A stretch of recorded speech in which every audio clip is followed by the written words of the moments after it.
Salut à tous, alors dans cette vidéo qui est la troisième partie de la vidéo sur la troisième couleur de l'auto-encodeur, je vais expliquer comment on va finalement construire l'image qui va servir à faire la troisième couleur de l'auto-encodeur. Donc pour rappel, dans la première partie, on a calculé la matrice des délais, qui est celle-ci. Donc on avait un réseau, on avait sa représentation sous forme d'arbre, que j'ai remise ici.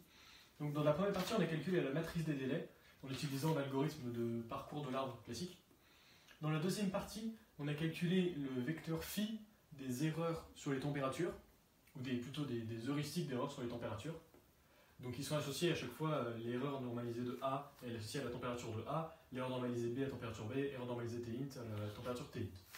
La question maintenant, c'est comment est-ce qu'on fait une image à partir de ça? Parce que les températures ne sont pas ultra bien placées. Alors, une idée qui est vraiment très simple en fait, et je me demande pourquoi on n'a pas fait ça pour les capacités en premier lieu, c'est de dire que on va donner à on va marquer chaque résistance, chaque feuille, avec l'erreur de la température qui la suit. Et donc l'algorithme pour faire ça, il est super simple, c'est le même algorithme que toujours.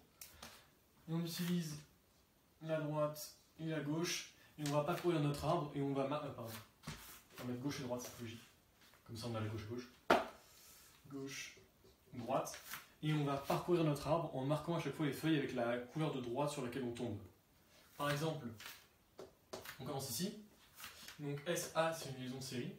On coupe en deux. Donc ici au début, on avait TX, T1. On descend ici en mettant à droite TA. On arrive sur F1.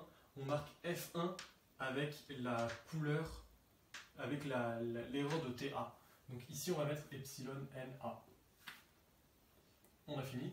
On revoit. Hop, ici on descend. On n'a rien à faire. On descend. Donc ici à gauche, peu importe, on a TA, mais à droite, surtout, on a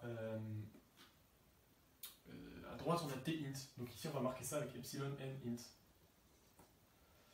On remonte, on descend. Donc ici, on marque avec epsilon n, ça va donner epsilon nb. Celui-là, on va le marquer avec epsilon nc, epsilon n int. Puis à chaque fois, donc on descend, on remonte, on descend, on remonte, on descend, on remonte, on remonte.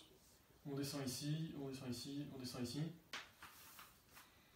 Ici, on va donc avoir epsilon n d, epsilon n int.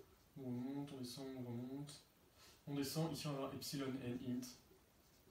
Donc ça veut dire que par exemple, toutes les capacités, toutes les résistances qui sont connectées, et après on va finir. Toutes les résistances qui sont connectées à T int, par exemple, auront toutes la même erreur propagée.